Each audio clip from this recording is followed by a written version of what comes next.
प्रेम से बोलिए गणेश भगवान की जय। तो प्रिय भक्तजनों, आज हम सुनेंगे गणेश चतुर्थी व्रत कथा। एक बार महादेव जी पार्वती सहित नर्मदा के तट पर गए।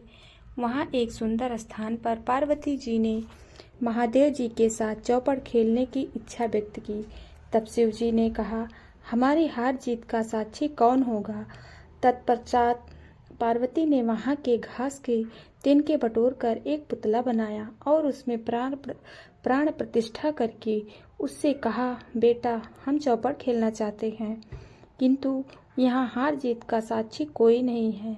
अतः खेल के अंत में तुम हमारी हार जीत के साक्षी होकर बताना कि हम में से कौन जीता और कौन हारा। खेल आरंभ हुआ। देवयोग से तीनों बार पार्वती ही जीती। जब अंत में बालक से हार जीत का निर्णय कराया गया, तब उसने महादेव जी को विजयी बताया। फिर पार्वती जी ने क्रोध होकर उसे एक पांव से लंगड़ा होने और वहाँ के कीचड़ में पड़ा रहकर दुख भोगने का श्राप दे दिया।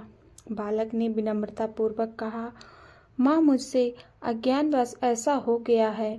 मैंने किसी कुटिलता या द्वेष के कारण ऐसा नहीं किया है। मुझे क्षमा करें तथा मुक्ति का उपाय बताएं। तब माता रूपी माँ को उस पर दया आई और वे बोली, यहाँ नाग कन्याएं गणेश पूजा करने आएंगी। उनके उपदेश से तुम गणेश व्रत करके मुझे प्राप्त करोगे। इतना कहकर वे कैलाश पर्वत पर चली गईं। एक वर्ष बाद वहाँ श्रावण में नाग कन्याएं गणेश पूजा के लिए आई। नाग कन्याओं ने गणेश व्रत करके उस बालक को भी गणेश व्रत की विधि बताई। तत्पश्चात बालक ने 21 दिन तक गणेश व्रत किया। तब गणेश जी ने उसे दर्शन देकर कहा, मैं तुम्हारे व्रत से प्रसन्न हूँ, मनोवांछित वर मांगो। बालक ने बोला, हे भगवान, मेरे पैर में इतनी शक्ति दे दो कि मैं कैलाश पर्वत पर अपने माता पिता के पास पहुँच सकूं और वे मुझ पर प्रसन्न हो जाएं। गणेश जी तथास्तु कहकर अंतर्ध्यान हो गए। बालक भगवान शिव के चरणों में पहुँच गया। शिव जी ने उससे वहाँ तक पहुँचने का कारण पूछा। तब बालक ने सारी कथा शिव जी को सुना दी। उधर उसी दिन अप्रसन्न होकर पार्वती जी शिव जी से विमुख हो गई थी। उसके उपरांत भगवान शंकर ने बालक की तरह 21 दिन पर्यंत श्री गणेश का व्रत किया, जिसके प्रभाव से पार्वती के मन में स्वयं महादेव से मिलने की इच्छा जागृत हुई। वे शीघ्र ही कैलाश पर्वत पर आ पहुंची। वहां पहुंचकर पार्वती ने शिव जी से पूछा, भगवान, आपने ऐसा कौन सा उपाय किया जिसके फलस्वरूप मैं आपके पास भागी भागी चली आई?